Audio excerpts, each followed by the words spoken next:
तो दूसरे सदन में कोई भी अगर चुना जाता है तो एक सदन से जो है इस्तीफा दिया जाता है, उसी फॉर्मेलिटी में उन्होंने दिया है। लेकिन बात वो नहीं है, बात ये है कि बिना उनके मर्जी से ये निर्णय जो है दबाव में लिया गया है।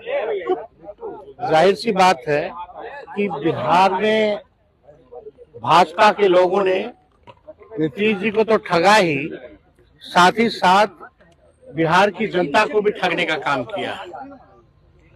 नीतीश जी को ठगा।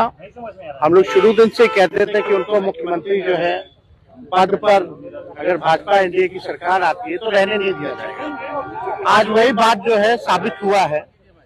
दूसरी बात ये भी साबित हुआ कि चुनाव में जो इन लोगों ने धन तंत्र और मशीन तंत्र लगाया था और माताओं बहनों से ये कहा गया था कि 2 लाख रुपए मिलेंगे, चुनाव के समय 10,000 रुपया दिया गया और बाकी बोला गया चुनाव के बाद 1,90,000 रुपया दिया जाएगा। अब कब मिलेगा ये पता नहीं। बिहार की महिला मतदाताओं को इन लोगों ने ठगा। और यही नहीं बल्कि जो 125 यूनिट फ्री बिजली की जहां तक बात थी, जो हम लोगों ने कहा था कि हमारी सरकार आएगी तो 200 यूनिट फ्री बिजली देंगे। तो आज समझे बिहार में पहले से ही, चुनाव से पहले से ही देश भर में सबसे महंगा बिजली मिलता है। अब जो है बिजली के दरों जो है और जो है बढ़ाई गई है। यानी ये केवल और केवल ठगों की सरकार है। बिहार की जनता को ठगा, नीतीश जी को ठगा। तो जो अपनों को इन लोग ठग सकते हैं तो समझ सकते हैं कि बिहार की क्या स्थिति होने वाली है। गैस हो, डीजल हो, पेट्रोल हो, महंगाई जो है चरम सीमा पर अभी पहुंची। और अभी आप देखिएगा जैसे आपका बंगाल का चुनाव, केरल का चुनाव समाप्त होगा, वैसे पुनः आपका पेट्रोल डीजल की कीमतों में बेतहाशा वृद्धि होगी। तो ये लोग केवल ठग लोग हैं, ठगने का काम कर रहे हैं। बिहार में लॉ एंड ऑर्डर की स्थिति बनी हुई है, सब लोग देख रहे हैं। कोई ऐसा दिन नहीं जहां गोलियां ना चल रही हो, लोग मारे ना जा रहे हो, लोगों को कोई इंसाफ नहीं मिल रहा। लेकिन भाजपा केवल लगी है हर जगह जो है कब्जा करने के लिए सरकार बना। मुख्यमंत्री कौन होगा इस सवाल पर कोई कुछ नहीं कह रहा है कि कब नहीं मानेंगे मुख्यमंत्री देखिए इस पे तो हम कुछ कह नहीं सकते हैं, कौन तारीख को देंगे, कौन से समय पे देंगे।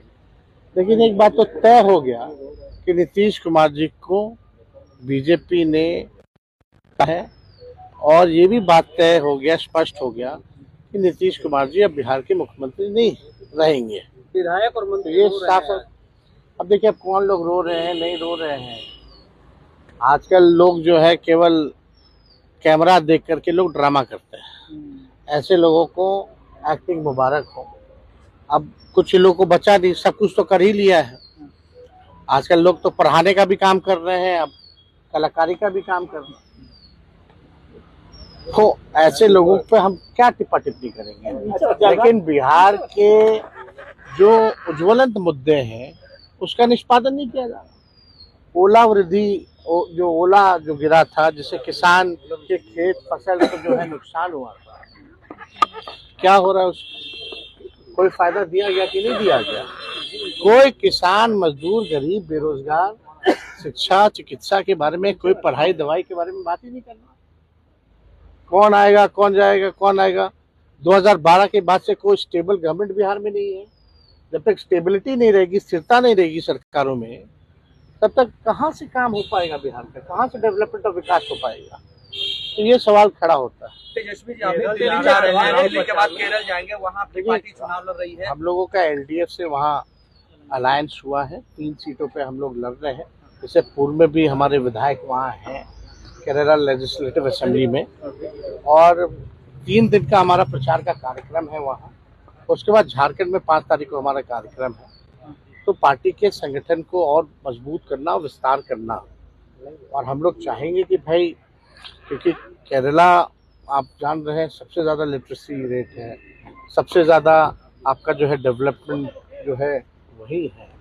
तो हम लोग जो है वहाँ जो मौजूदा जो सरकार है उसके अंग है, और हम लोग चाहते हैं कि पुनः ये सरकार जो है वापस आए। सर, पश्चिम बंगाल भी जा रहे हैं। 173 थाना प्रभारियों का, अधिकारियों का तबादला हो रहा है। बिहार में तो ऐसा कुछ देखने को नहीं मिला। वो बिहार में उन्हीं की सरकार थी। वो तो आप बिहार में चुनाव से पहले ही कितने तरह से पोस्टिंग हो रखी है, कई बार हो रखी है, किसको नहीं पता है। बिहार में तो थाने प्रभारी से लेकर के सब लोगों का तो हुआ ही है चुनाव से पहले, और इलेक्शन कमीशन को तो वही करना है जो बीजेपी से जो लिस्ट आता है, कॉपी एंड पेस्ट करके ऑर्डर निकालना है। केवल ऑर्डर आता है कहीं और से और इलेक्शन कमीशन कॉपी और पेस्ट करता है, अपना निर्णय तो कोई लेता है नहीं। तो इस पे हम सब लोग जान रहे हैं कि जो राज्यों में जो चुनाव है, हम लोगों की पूरी शक्ति हम लोग लगाने का काम करेंगे ताकि वहाँ भाजपा जो है ना आए। ममता बनर्जी कह रही है कि पश्चिम बंगाल में उनका खतरा है, जान का खतरा है, बता रही है ममता बनर्जी। देखिए आप एक बात समझ जाइए कि बंगाल में भाजपा नहीं आने जा रही है, ना ही केरल में भाजपा आने जा रही है, और दोनों जगह जो है भाजपा की जो है करारी हार होने वाली। तो निशांत का कोई राजनीतिक भविष्य है क्या नीतीश जी के इस्तीफा देने के? कैसे देखते हैं? अब देखिए, अब हम इस पे कोई टिप्पा टिप्पणी तो करना नहीं चाहेंगे, लेकिन कोई भी अगर नौजवान राजनीति में आएगा तो हम उसका स्वागत ही करेंगे।